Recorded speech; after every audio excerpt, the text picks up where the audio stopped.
gue Nabila Yukika. Sekarang gue pengen ngebahas 7 suku kanibal yang pernah ada dan masih eksis hingga saat ini.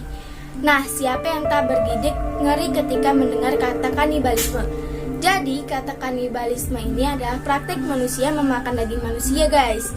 Itu sempat ramai diperbincangkan di Indonesia setelah pria asal Jawa Tengah bernama Sumanto ditangkap karena melakukan tindakan kanibalisme demi mendapatkan kekuatan batinnya, guys. Jadi praktik kanibalisme ini bukanlah barang baru. Sejak masa lampau, kegiatan memakan daging manusia bahkan menjadi tradisi dan ritual di beberapa suku di dunia, guys. Nah, sebelum gua bahas satu persatu, jangan lupa di subscribe channel ini dan klik tombol loncengnya agar kalian gak ketinggalan dengan video gua selanjutnya. Yang pertama ada yang namanya suku Yanomami di Brasil. Nah, di sebuah suku pedalaman hutan Amazon Brasil bernama Yanomami menjadikan kanibalisme sebagai cara mengucapkan kasih sayang kepada keluarganya.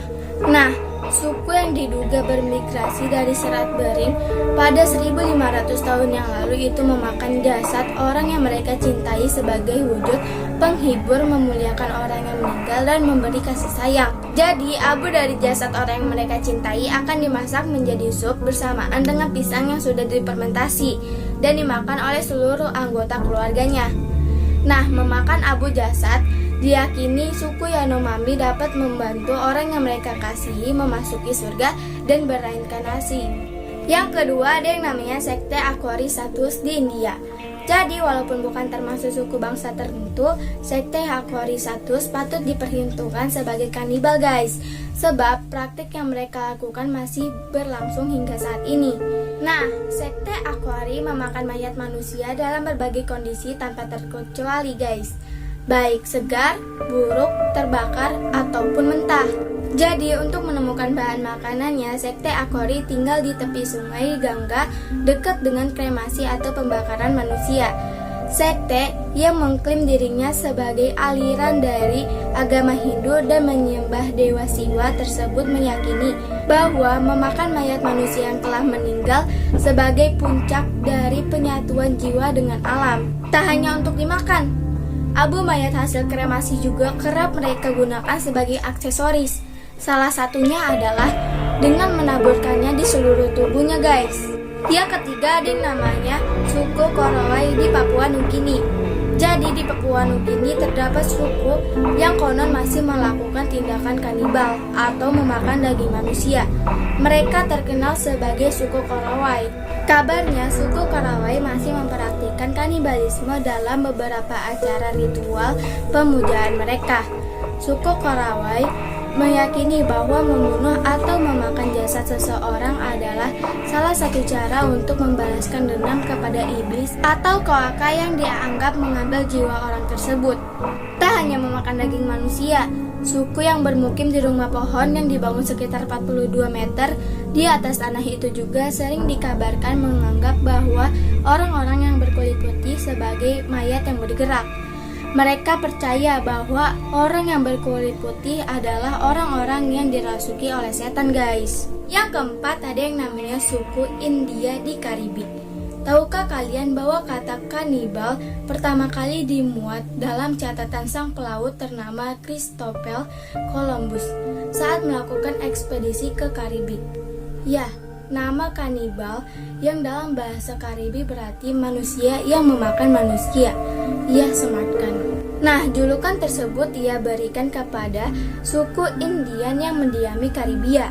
Pasalnya, suku Indian yang Columbus sebut sebagai the Carib people of the Lesser Antilles itu biasanya memakan jasad musuh-musuhnya, guys. Jadi memakan jasad musuh mereka anggap sebagai salah satu bentuk balas dendam kepada musuh yang telah membunuh anggota keluarga mereka. Namun semenjak masuk agama Kristen pada abad ke-17, budaya kanibal mulai menghilang. Yang kelima, ada yang namanya suku Aztec di Meksiko. Jadi meskipun dianggap sebagai peradaban yang tinggi di bidang pengetahuan dan budaya, suku Aztec di masa lampau ternyata memang terkenal sebagai suku kanibal, loh, guys. Konon suku Aztec mengorbankan nyawa manusia sebagai tumbal untuk pujian dewa mereka yang dikenal sebagai Hai si Poli. Nah, orang-orang yang ditumbalkan akan dicabut jantungnya dalam keadaan hidup dan jantungnya masih berdetak. Kemudian, tumbal ini akan dimasak dan dimakan beramai-ramai. Kabarnya, selama 1 tahun, suku Aztec dapat mengorbankan lebih dari 1.000 jiwa sebagai tumbal, guys. Yang keenam, ada yang namanya masyarakat Cina kuno di Cina. Jadi, praktek kanibalisme dari suku-suku sebelumnya bertujuan untuk pemujaan, pembalasan dendam, dan memuliakan orang tercinta. Masyarakat Cina kuno melakukan hal tersebut dengan berbeda, guys. Nah, sebuah tradisi di Cina kuno mempraktekkan kanibalisme sebagai solusi untuk menghilangkan kerutan pada muka dan membuat orang yang mengonsumsinya terlihat lebih muda, guys. Caranya adalah dengan memakan janin yang telah digugurkan atau mengonsumsi obat-obatan yang berisi bubuk janin yang diklaim sebagai suplemen kesehatan. Masyarakat Cina kuno menganggap bayi yang diaborsi dan plasenta sebagai bagian dari daging sang ibu yang masih murni. Janin tersebut juga dianggap belum memiliki kepribadian sendiri, guys.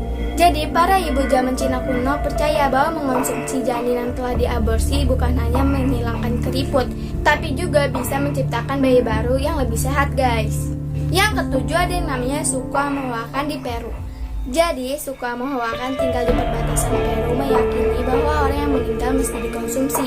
Tradisi ini dianggap roh yang mereka cintai tetap terasa hangat daripada membiarkan mereka terkubur di tanah yang dingin, guys.